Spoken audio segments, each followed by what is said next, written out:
여러분, 우리 주변에는 무언가를 오래 참고 견디는 사람들이 있습니다. 누굴까요? 자, 아이돌 연습생들 오래 참고 견디죠? 네. 네, 기본 3년씩, 5년씩, 10년씩 연습생 생활을 하기도 하고, 또 엄격한 다이어트와 생활 규칙을 지켜야 되죠. 아주 혹독하게 보컬 트레이닝 또 댄스 훈련을 합니다. 강도 높은 과정이라는 거 우리가 다 알아요. 또 어떤 사람들이 있죠? 운동선수들, 우리 중등부에도 운동하는 친구도 있는 것 같은데, 어느 스포츠든 상관없어요. 모두가 처절하게 훈련하고 또 훈련합니다. 근력, 지구력, 집중력은 트레이닝을 하죠. 일반 사람들이 견디기 힘들 만큼. 자, 또 어떤 사람들이 있나요? 참고 오래 견디는 사람들. 자, 수험생들, 고시생들, 네, 하루에 막 15시간씩 공부하기도 하죠. 또 암기도 하고 문제도 풀고, 또 어떤 사람들은 극단적으로 잠을 줄이고, 또 어떤 사람들은 극단적으로 인간 관계를 줄이고, 너무나 힘든 과정입니다. 자, 이 사람들, 아이돌 연습생, 운동선수, 고시생, 수험생들이 도대체 어떻게 이 지독하고 잔인한 이 시련을 버티고 견디고 인내할 수 있는 걸까요? 그건 바로 다음이 있기 때문입니다. 다음. 자, 아이돌 연습생들에게는 어떤 다음이 있죠? 데뷔라는. 또 운동선수들에게는요, 올림픽이나 시합 경기, 그죠? 또 우리 공부하는 사람들은요, 시험. 그 다음이 있기 때문에 이 사람들이 견디는 거예요. 근데 하지만 여러분, 때로는 다음이 있다는 걸 알아도 견디기 힘들 때가 있어요. 그렇잖아요? 아이돌 연습생 중에 포기하는 사람들이 있고, 또 운동선수들 중에 포기하는 사람도 있고, 수험생, 고시생들 중에서 포기하는 사람들이 있고, 도저히 이 시련을 계속해서 견딜 자신이 없으니까. 그래요. 포기하는 게 꼭 나쁘다는 건 아니에요. 포기할 수도 있죠. 그것만이, 그 길만이 진리는 아니잖아요. 다른 직업을 선택해도 됩니다. 근데 자, 우리 인생은 다른 문제잖아요. 우리 인생. 자, 우리 인생을 살아가고 이 여정을 걸어가는데 시련이 닥쳤어요. 도저히 견디기 힘들어요. 포기할 수 있어요? 인생을? 포기하면 안 되잖아요. 계속 살아가야 하잖아요. 맞죠? 네. 여러분, 우리가 인생길을 걸어가다가 여러 가지 시련을 만났을 때, 또 견디고 또 견뎠지만 정말 포기하고 싶을 때, 인생에서 가장 쓰고 가장 어두운 날을 만났을 때 우리는 어떻게 해야 될까요? 어떻게 해야 될까요? 거기에 대한 대답을 하고 있는 본문이 바로 오늘 본문의 내용입니다. 한번 본문을 같이 살펴보자고요. 우리의 시련과 우리의 인내에 대하여 해답을 얻는 그런 시간 되기를 바랍니다. 자, 오늘 본문에 포함되진 않지만 1절을 보면요, 이 야고보서가 누구를 향한 편지인지가 나와요. 우리 1절 다 같이 읽어볼게요. 시작. 하나님과 주 예수 그리스도의 종 야고보는 흩어져 있는 12지파에게 문안하노라. 아멘. 이 야고보서는 흩어진 유대인들에게 쓰여진 편지예요. 야고보서가 쓰인 1세기에 예수님을 믿는 유대인들이 뿔뿔이 흩어지게 되었습니다. 그 이유는 바로 심각한 박해와 핍박 때문에. 원래 유대인들은 구약만 믿어요. 그러니까 구약의 하나님만 믿어요. 예수님은 안 믿는단 말이죠. 근데 몇몇 유대인들이 예수님의 복음을 듣고 예수님을 믿게 된 거예요. 그러한 유대인 그리스도인들이 이제 많이 생기니까 전통 유대인들, 구약만 믿는 전통 유대인들이 그들을 내부에서 핍박하기 시작한 거예요. 심한 경우는 죽이기까지 했죠. 그래서 이 유대교 주류 세력들의 박해 때문에 유대인 그리스도인들이 뿔뿔이 세계로 흩어지게 된 겁니다. 사마리아, 레바논, 키프로스, 터키 이런 곳으로 떠나게 됐어요. 근데 그곳에서도 생활이 쉽지가 않은 거예요. 일단 외국인 노동자죠. 난민이에요, 난민. 그리고 그곳에도 어쨌든 그 유대인 공동체가 있을 거 아니에요. 거기에 갔더니 배척을 당해요. 하나님이 아닌 나사렛 예수를 믿는다고, 이단이라고 막 배척을 당하는 겁니다. 이렇게 핍박과 박해를 피해서 도망치게 됐는데, 그 도망친 곳에서도 자리를 잡지 못하는 이중고가 생긴 유대인 그리스도인들. 야고보서는 그런 나그네 같은 유대인 그리스도인들을 위로하고 격려하는 그런 편지였어요. 자, 이 핍박과 박해를 당한 유대인 그리스도인들의 상황을 한마디로 표현하면 뭘까요? 진짜 죽도록 힘들다 이런 상황이고요.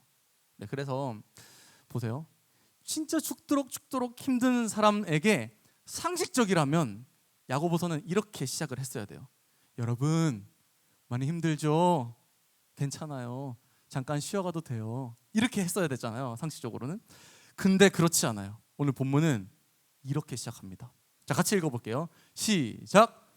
내 형제들아, 너희가 여러 가지 시험을 당하거든 온전히 기쁘게 여기라. 야고보의 입술을 통해서 하나님이 말씀하시는 거예요. 이 시험을, 이 고난을, 이 상황을 기쁘게 여기라. 기쁘게 여기라. 자, 여러분 할 수 있을 것 같아요? 기쁘게 여길 수 있으세요? 고난을? 자, 여러분 어떤 고난과 힘듦이 있으십니까? 지금 시험 기간인데 공부하는 게 너무 힘들고 부담이 되죠, 맞죠? 또 친구와의 관계가 너무 어려워요. 자, 이 정도는 보통 여러분 또래들이 다 겪는 어려움인데요. 더 나아가 볼게요. 정상적이지 않은 가정에서 살아간 친구들이 있어요. 경제적으로 많이 힘든 친구들도 있고요. 건강이 좋지 않은 친구들 있어요. 내면이 너무나 복잡하고 혼란스러운, 열등감이 심한 친구들, 우울감이 심한 친구들 있습니다. 여러분, 우리들도 사실 어떻게 보면 그 유대인 나그네들 못지않게 참 힘든 삶을 살고 있어요. 자, 이 모든 시련들, 힘듦, 고난 기쁘게 여길 수 있으세요? 저는 이 고난이 기뻐요 라고 하는 사람 목사님이 정신병원에 보내겠습니다. 네. 네, 그럴 수 없다고요. 사실 그럴 수 없어요. 가끔씩 정신 승리를 외치는 친구들이 있어요. 낙천주의자들, 낙관주의자들. 근데 그 친구도 사실은 다시 삶으로 돌아오면 현실은 똑같아요. 네, 낙천주의, 낙관주의가 해결해 주는 것은 아무것도 없습니다. 자, 그러면 이 하나님의 시험을 기쁘게 여기라, 이 말씀은 뭘까요, 도대체? 우리에게 할 수 없는 것을 하라고 하시는 걸까요? 하나님이 거짓말쟁이이신가요? 그렇지 않다는 것. 그렇지 않아요. 하나님은요, 우리가 할 수 있기에 명령하신 거예요. 여러분, 우리는 하나님의 자녀죠. 아멘. 아멘. 우리 하나님 안에 있는 사람들이잖아요. 하나님을 믿는 하나님의 사람들이잖아요. 하나님의 사람들에게는 시련, 고난, 이 어려움 등이 다르게 해석돼요. 다르게 해석됩니다. 자, 3절을 한번 봅시다. 자, 3절 다 같이 시작. 이는 너희 믿음의 시련이 인내를 만들어내는 줄 너희가 알미라. 시련은 시련인데요, 하나님의 사람에게 시련은 무슨 시련이다? 믿음의 시련이다. 자, 따라해 볼게요. 믿음의 시련. 한 번 더. 믿음의 시련. 그래요. 우리 하나님의 사람들에게 시련은 믿음의 시련이다. 퀴즈 타임. 퀴즈를 한번 내겠습니다. 자, 앞에 보시고, 소비, 투자, 고생, 훈련, 동굴, 터널. 자, 이 단어들이 가진 차이점이 뭘까요? 자, 설명할 수 있는 사람. 앞에 있는 거는 약간 너무 현실적인 거고 뒤에 있는 거는 좋은 의미다. 85점. 네, 드리겠습니다. 쿠폰. 또 민호. 뒤에 떠나만 결과가 있다. 100점. 자, 두 분에게 쿠폰을 드리겠습니다. 자, 보세요. 맞아요. 전자, 그러니까 초록색 글씨에는 그 이유가 없어요. 네. 소비, 고생, 동굴은 다음이 없습니다. 그렇지만 후자, 네, 주황색 글씨에는 그 이유가 있죠. 투자, 훈련, 터널은 다음이 있어요. 소망으로 미래를 꿈꾸게 하는 그런 단어들입니다. 자, 사람은요, 사람이면 다 고난을 겪어요. 시련을 겪어요. 내 친구들, 학교 학원에서 만나는 친구들도, 지나가는 동네 아저씨들도, 나도 다 인생에서 고난과 시련을 겪지만 우리 하나님의 사람들은 그 앞에 항상 믿음에가 붙는 거예요. 그리고 믿음에라는 단어가 붙으면 투자, 훈련, 터널처럼 그 실현이 미래가 있는 것이 되죠. 그러면 우리가 견딜 수 있게 되는 거예요. 자, 3절 한 번 더 볼게요. 이는 너희 믿음의 실현이 인내를 만들어내는 줄 너희가 알미라. 인내를 만든다. 인내할 수 있게 된다는 거예요. 믿음의 실현인 것을 알면. 그리고 이 인내를요 끝까지 이루면 어떻게 되냐? 4절 인내를 온전히 이루라. 이는 너희로 온전하고 구비하여 조금도 부족함이 없게 하려 함이라. 인내를 온전히 해내면 온전하고 구비하여 조금도 부족함이 없게 된다. 즉 성장하고 성숙한 사람으로 거듭난다는 것이에요. 밝고 눈부시고 찬란한 좋은 날을 우리가 맞이하게 된다라고 말할 수 있습니다. 사랑하는 여러분, 여러분 모두가 그런 사람들 되기를 바라요. 사실 여러분들이 겪는 그 모든 고난과 시련들은 믿음의 시련입니다.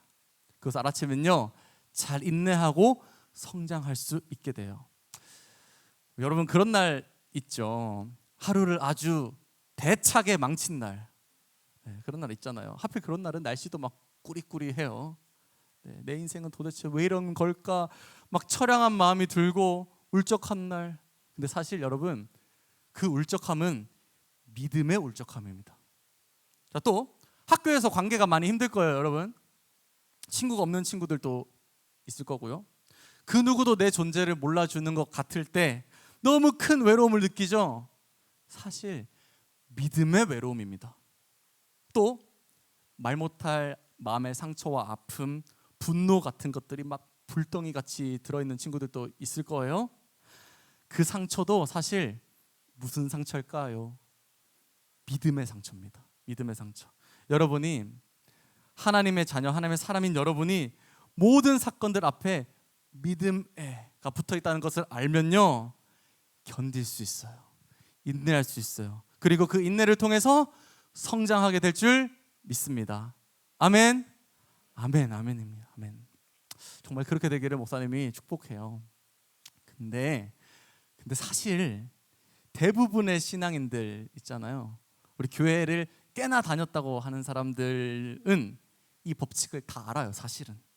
그죠? 여러분들 중에서 이 고난과 아픔을, 이 시련들을 믿음으로 잘 견디면 언제가 성장하게 됩니다 라는 것을 모르는 사람 없죠.